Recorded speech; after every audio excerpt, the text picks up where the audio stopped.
Hey, this is Matt once again. Welcome back to another video, and this is a paid request for Oliver. Thank you so much for that. For those interested in requesting any type of videos, movie reviews, re-reviews, random thought streams, commentaries, video game playthrough for an hour, a full playthrough, tier list ranking, whatever the case may be, feel free to send it either directly to my PayPal. I do have a CashApp as well. Links are down below in the info box, and I will get to it as soon as I possibly can. And this is for the 2011 film Limitless, which I thought it was kind of cool to get this request because it's been a while since I've seen it. And actually, I want to make sure. Yeah. 2011, I remember being a decent year for sci-fi because, for example, there's another sci-fi film in 2011 I enjoyed called The Source Code. I thought that was pretty good. I'm on a few others. And Limitless, I know it got a TV show, but I think it only lasted a season. I think it took place after it, but I know Bradley Cooper was not in it. But yeah, Limitless, like I said, well, there you go. Stars Bradley Cooper. You also have Robert De Niro in the film. And the story of the flick is Bradley Cooper is a writer trying to write this sci-fi novel. He's struggling. And he gets dumped by his girlfriend, but at the same time he can kind of understand it because his life is kind of going nowhere. And he sees his ex-wife's brother. He's like, hey, how's it going? So the guy kind of gives him this pill and says, hey, that pill will change how you think about things. So Bradley Cooper, they talk for a bit, the guy leaves. He's not really sure about it. And he's like, well, I got nothing else left to lose. Takes the pill. And what the pill does is it opens more regions of your brain so you're able to remember more, better process information more, seemingly limitless to what you could do with your mind. Not to the level of like Lucy, where you just do a bunch of fucking psychic, telekinetic shit. But at the same time, and Lucy, that Scarlett Johansson film, which I wasn't a fan of. But, if I read this theme 10 years ago, now I remember it. Or I saw this book one time in college, and now I remember it in detail. And what I liked about this film, I liked it back then, I liked it now, is this director, which I don't know if I saw a lot of the films he did. I think he did The Illusionist with Edward Norton and a few other films. I thought this director really had an interesting visual style to the film. But it seems like he really wanted to make his mark with the look of the film. From the opening, where it's like this, I forget what kind of what's the term of the shot, but it's like going through the city, and as he keeps going, it's kind of like things are just kind of appearing in the distance and forming up and appearing in the distance and going towards the camera, and it may seem like this ongoing theme, but it's going on sidewalks, then in the middle of the street, then you're on the sidewalks again. I don't know how to describe it, but like the way that those opening credits showcase itself, or even the way how everything's heightened, so everything looks brighter, everything looks more clear. And for example, if he's cleaning his apartment, there's multiple Bradley Coopers. So his mind's like, I'm going to do this, and I'm going to do this, and I'm going to do this, and I'm also going to do this. So you see like 3, 4, 5 Bradley Coopers at the same time to show how efficient his brain is working. Or there'll be bits where like it'll montage from him getting a haircut and getting a suit, and it'll be like this one continuous shot, like something in the distance going forward, and it keeps going forward, and something appears. I don't know how to put it, but it seems like imagine a mirror shot where you see like multiple versions of yourself. So it's like you see multiple versions of the person, but we're going past them into this other scene, but it's like a continuous state. Like stuff like that I thought was really cool to see. And it was really trying to showcase how amplified this guy's mind is. And one of the first things he does, he helps his woman with her law paper, and it's like his landlord, and ends up sleeping with her because she impresses him. He impresses her so much. One thing leads to another. He goes to see the guy that did more pills because it only lasted like a day or so. He tries to get him something, comes back, finds the guy dead, and then finds the guy's stash, which are these pills and money. And he called the cops because there's a dead body there. Now, this I thought was a bit of a fuck up in the script. And I would say I liked the film. I wouldn't say I loved the film. I think it peters out in the third act.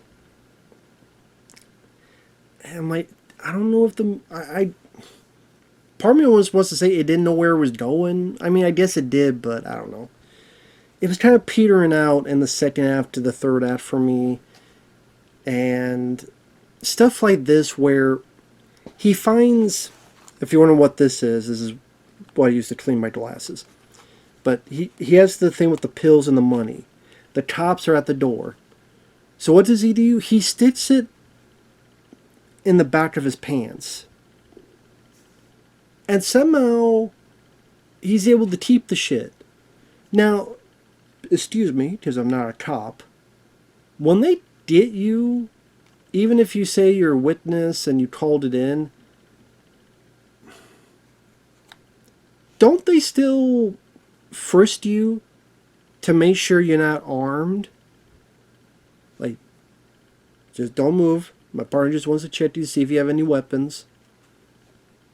Don't they do that?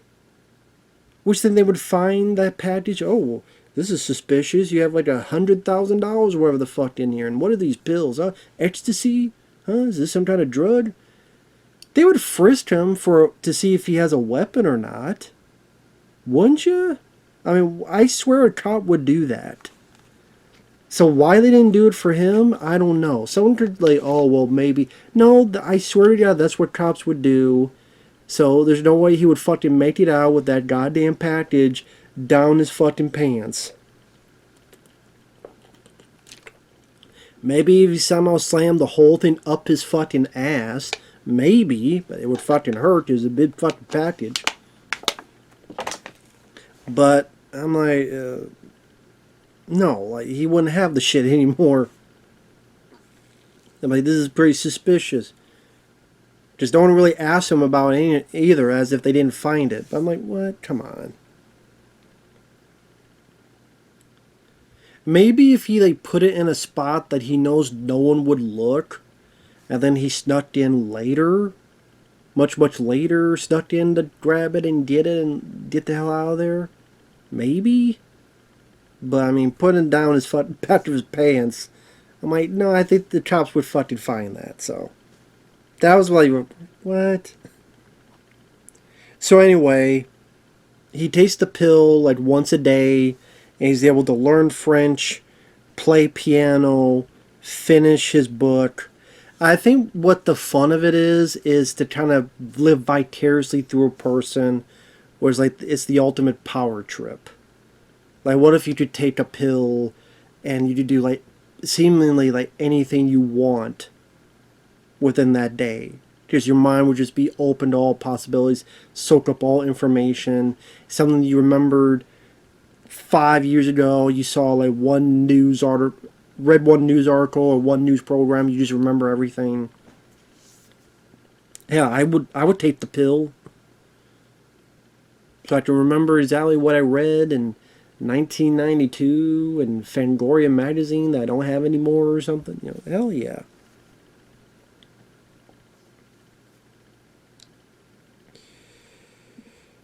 So he goes into find ways to make money, finances, he's successful, and then while everything's going well, he starts having these time skips. And again, some very interesting visuals where images would kind of blur in.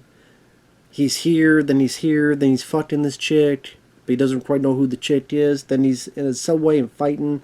I like the idea that as he's fighting, we see the images that he's remembering, and that's how he can fight. So like he's remembering techniques he saw about going for the throat, so he does that. Or he remembers Bruce Lee films, and you see some Bruce Lee clips, and that's why he's able to do this or that. So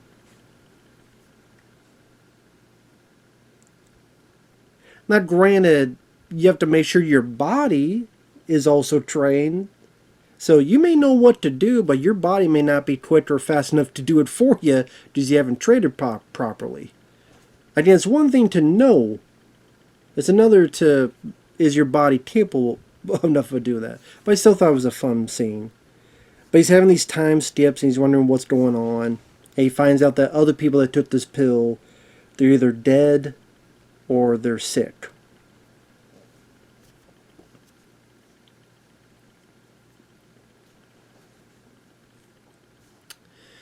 This is where, again, I liked the film.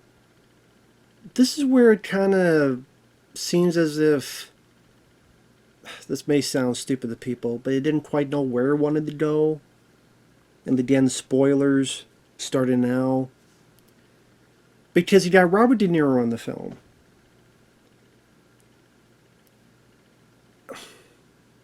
To be honest, you don't even need Robert De Niro in the film. And you see trailers or you see posters. He seems like a much more important figure than he is. I mean, he's a finance guy that Bradley Cooper goes to. And it's a way for him to make some money. And then there's this other guy, it's kind of a rival guy to De Niro, I think. And because this is where the plot was losing me. But he's sick. So Bradley Cooper gets the idea, well, maybe that guy was taking these pills, and that's why he's sick. And some of his... There's this guy that keeps following him, and even follows his girlfriend, because now he's back with his girlfriend. And there's even a bit where she takes the pill, gets on through this ice rink, picks a girl up, and slices the guy's face with an ice skate. And that guy's like the driver of this guy who's kind of rivaling De Niro. That's the thing though, like Robert De Niro, he's not really a good guy. I mean, would he be a bad guy? I don't know. He's not the main bad guy, so he's just kind of there in this glorified cameo. But you could easily write him out and put his character, what he does, to some other characters we already did see. So his inclusion, like his character just seems to... I mean, other than the very end, where it becomes the very end, like the last 2 minutes, you didn't really need him in it, at least to me. So his being in it was kind of weird. Maybe that's just me.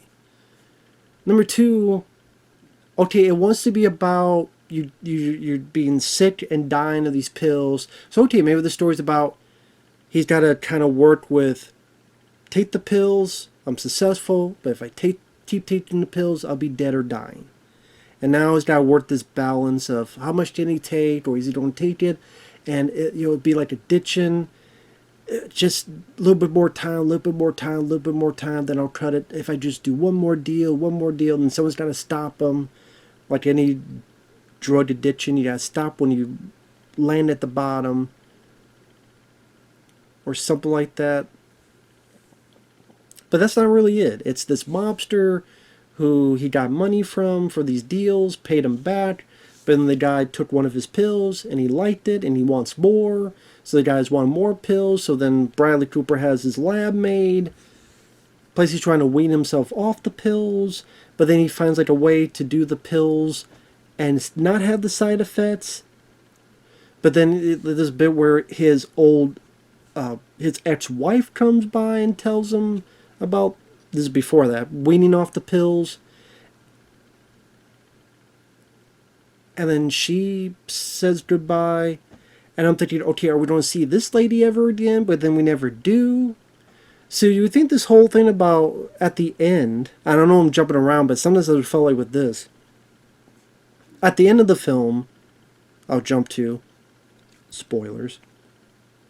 He says that he has weaned himself all the pills so much that he can still have the smarts, but he doesn't need to take the pills anymore. I hope he told that to your ex-wife that we don't get to see again, because she looked pretty sick, and she probably enjoy that. If not, then that's pretty fucking greedy of you. But she seemed like she's a character that we would see later in some way, but we don't.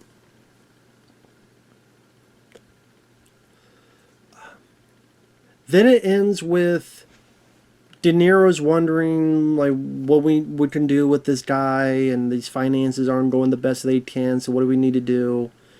Bradley Cooper gets one of his bodyguard's hands in the box because the mobster wants more of those drugs. He doesn't have any drugs at that point. He's ready to jump off his own fucking building. That's what we see at the very beginning of the film. So it's one of those where we see a scene at the beginning of the film, and it's not until near the end of the film where we go back to that scene. Then he remembers he had a pill or two somewhere by some tea or something. But then the mobster, he's like, oh, if you put in your bloodstream, it lasts longer. And then Bradley Cooper has a knife and stabs the guy. Then he drinks the guy's blood. And by drinking the guy's blood, then he gets recharged. Then he fights the two bad guys that were with that mobster guy. And he stabs one in the eye. And he tricks one into shooting the other by speaking his language. And kind of a fun little action piece, sure. But definitely not what I expected. Not where I thought it was going to go. Felt like a different movie in a way. Maybe that's just me, but it did feel like kind of a different film. I'm like, what film is this now? And then the guy that was chasing him in this trench coat and also chased his girlfriend, he's not really a bad guy because he was just working for the one guy and that one guy's dead. And he's like, well, that attorney that worked for you, he took my stuff and funny enough, didn't give it to your boss. And well, his boss is dead, so he has no ties, so they find the attorney and they find the drugs. I'm like, so will that guy now? He's pretty adamant to kill, because when that guy was chasing Bradley Cooper's girlfriend, he pulled out a fucking knife. So he's willing to kill, but now everything's fine. It's like, what? No. He wasn't there, so he wouldn't know. But it's like, hey, dude, let me tell you from here at my home. Hey, Bradley Cooper, this guy was ready to kill your girlfriend and pulled out a fucking knife at the ice rink. You sure you still want to be cool with that guy? I fucking wouldn't.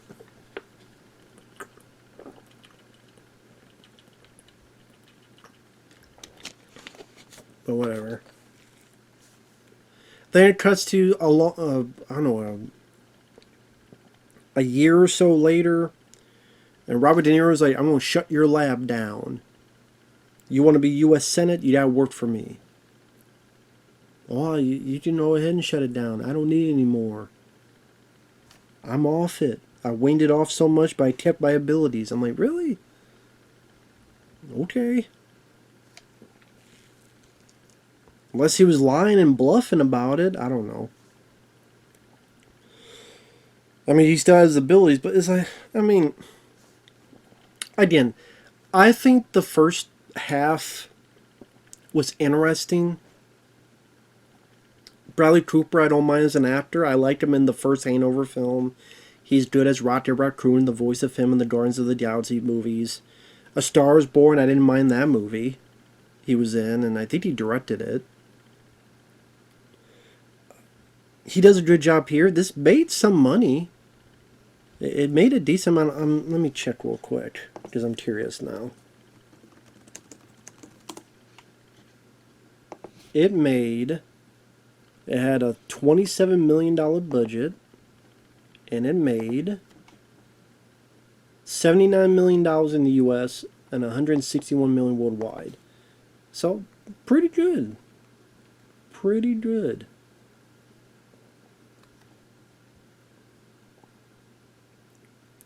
Oh, I guess Bradley Cooper did make appearances as his character on the show.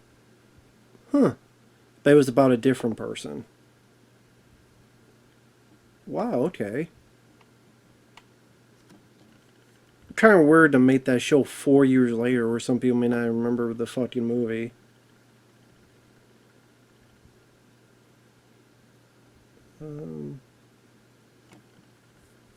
Yeah, Bradley Cooper, U.S. Senator, the original protagonist from the 2011 film.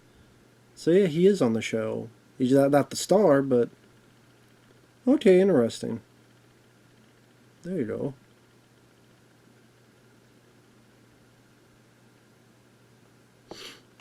Well, there you go.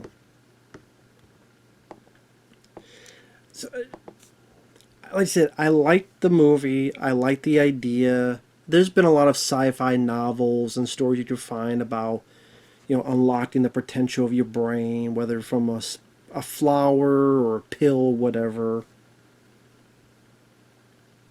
I keep thinking of the story Flowers for Algernon. I probably pronounced that wrong. But,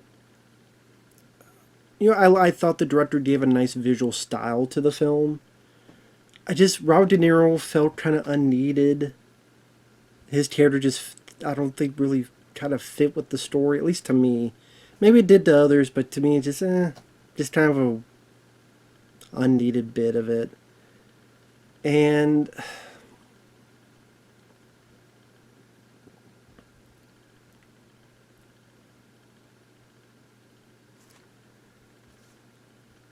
if the bad guys were the people that killed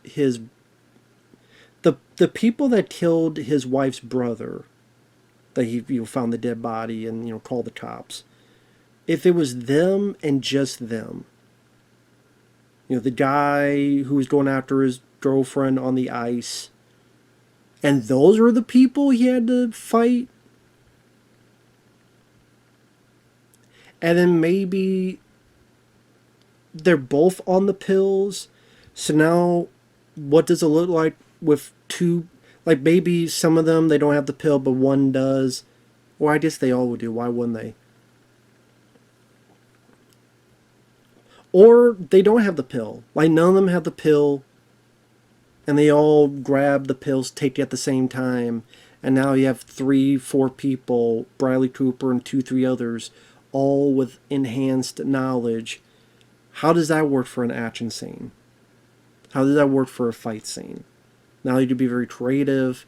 It would fit with, okay, these guys killed his ex-wife's brother, tried to kill his girlfriend, now they want him. He's got to defend himself. They need pills because their boss is dying, but he doesn't get them the pills because he kills them. He's able to outwit them.